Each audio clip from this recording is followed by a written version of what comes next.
નમસ્કાર. આજે આપણે શ્રી યોગ વાસિષ્ઠ રામાયણ અંગેની ચર્ચામાં થોડી આગળ વાત કરીએ તો યોગ વશિષ્ઠ રામાયણની અંદર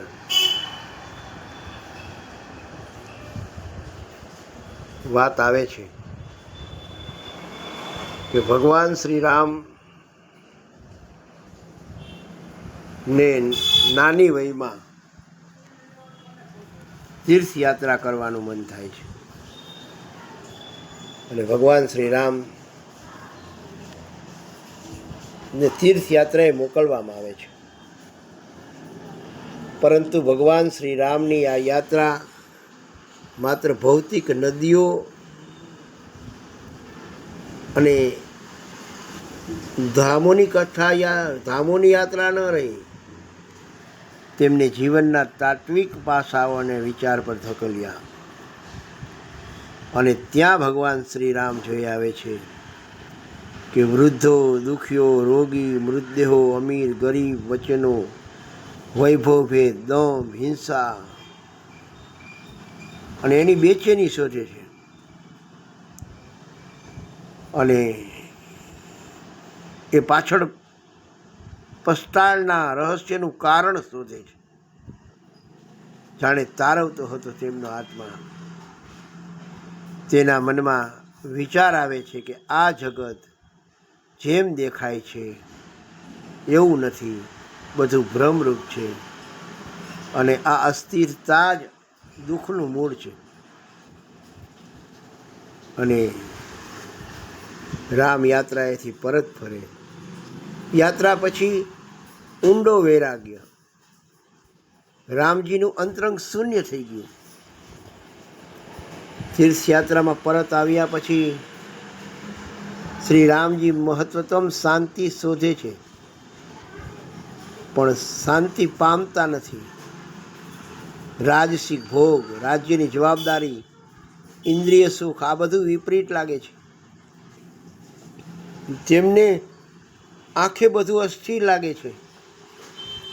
ભગવાન શ્રી રામ કોઈ સાથે બોલતા નથી, ખુશી વ્યક્ત કરતા નથી અને વિચારમાં તણાયા છે કે શરીર લોહી, માંસ અને હાડથી બનેલું છે, જેમાં જન્મ અને મૃત્યુ બે બેંકો છે અને જીવન નદી છે, અજ્ઞાત દિશામાં વહેતી.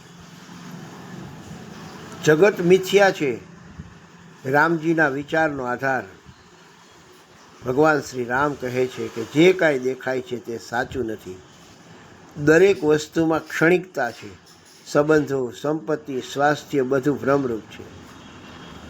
તેઓ જીવનને એક મૃગ તૃષ્ણા કહે છે, જ્યાં આપણે હાંફીએ છીએ પણ પીરસાઈએ નહીં. અને આવા સમયમાં વિશ્વામિત્રનું આગમન દશરથ રાજાના દરબારમાં અયોધ્યામાં થાય છે અને યજ્ઞની રક્ષા માટે શ્રી રામની માગણી કરે છે. વિશ્વામિત્રી રાજ દરબારમાં આવે છે અને યજ્ઞ માટે રાક્ષસો તરફથી ઉત્પન્ન થતો વિઘ્ન દૂર કરવા શ્રી રામ લક્ષ્મણની માગણી કરે છે.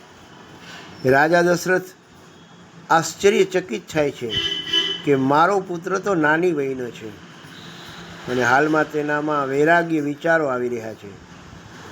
અને અહીંયા જે પ્રસંગ આવે છે તે જ સમગ્ર યોગ વશિષ્ઠ કથાનો આધાર બને છે.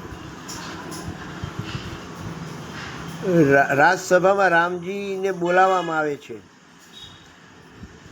વશિષ્ઠ મુનિ તેમજ વિશ્વામિત્રી બધા રામને બોલાવવા જાય છે. રામ રાજસભામાં આવીને એનું અંતર કહે છે કે હે પિતા, મને મારા જીવન માટે કોઈ રુચિ રહી નથી. દરેક સંબંધ મુલાયમ કાચ જેવા પાસે છે. કોઈ ક્ષણે હસે છે ને કોઈ ક્ષણે વિલીન થઈ જાય છે. તેઓ જીવન માટે અનાસક્ત થઈ ગયા છે, પરંતુ આ નકાર નથી, એક ઊંચી અવસ્થાનો આરંભ છે. અને આવા સમયે ગુરુ વશિષ્ઠ દશરથજી ગુરુ વશિષ્ઠને બોલાવીને કહે કે મારો પુત્ર વૈરાગ્યમાં ઉત્કૃષ્ટ છે, હવે તેનું મન નિરાશામાં જતું રહે કૃપા કરી તેને સાચું જ્ઞાન આપો. અને એ સમયે વશિષ્ઠજી રામજી સામે બેસીને પોતાનું પ્રથમ વાક્ય કહે છે કે હે રામ, તું ધર્મના માર્ગે છે, હજુ સાધન રહિત છે. તું જેવા વિચારો કરે છે એ તારા ઊંડા પુણ્ય ફળે છે. અને ત્યાંથી આરંભ થાય છે યોગ વશિષ્ઠ, જે રામજીના દરેક પ્રશ્નના ઊંડા દૃષ્ટાંતો, તત્વજ્ઞાન અને આધ્યાત્મથી ભરેલો પ્રકાશ રૂપે છે. વશિષ્ઠ કહે છે કે શરીર તો જડ છે, મન ભ્રમરૂપ છે, આ જગતનું તત્વ દ્રષ્ટા છે.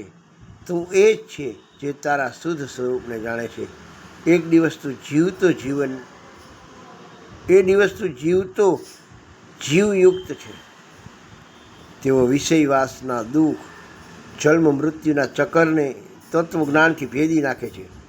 જેમ જેમ ઉપદેશ ચાલે છે તેમ તેમ રામનું ચિત્ત શાંત થાય છે અને ઉત્કૃષ્ટ વૈરાગ્યમાંથી જ્ઞાનની તરફ વળે છે.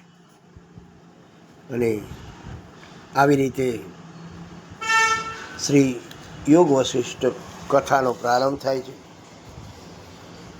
આપને જો મારી આ વાત, આ સત્સંગ ગમતો હોય તો આપ લાઈક કરજો, શેર કરજો અને સબસ્ક્રાઈબ કરજો. આપણે હજી યોગ વશિષ્ઠ કથાના ટૂંકસાર, પૂર્ણ કથા નથી, માત્ર ને માત્ર સત્સંગ. તો બધા સાથે સત્સંગ થઈ શકે, બધાને મળી શકે. તો તમે તમારા વિચારો રજૂ કરજો, કોમેન્ટ કરજો.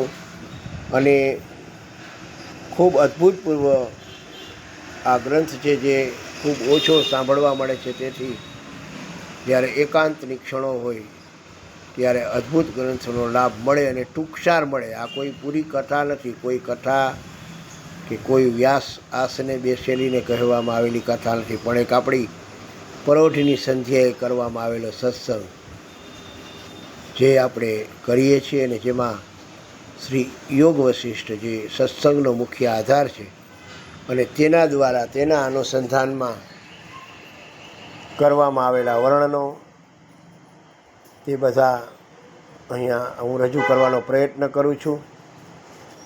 આશા રાખું કે તમને બધાને ગમતા હશે. તો ફરી આગળના પ્રકરણોમાં અને આગળની વાત લઈને ફરી ક્યારેક ઉપસ્થિત થઈશ ભગવાન શ્રી રામની આજ્ઞા લઈને. તો ત્યાં સુધી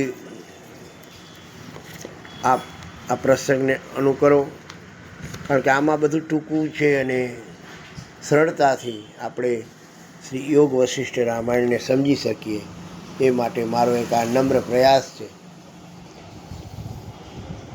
તો આશા છે કે મારા આ પ્રયાસને આપ સર્વ વધાવશો. જય શ્રી કૃષ્ણ, જય રામ. હું આપના લાઈકની રાહ જોઈશ, હું આપના પ્રતિભાવની રાહ જોઈશ. જય શ્રી રામ.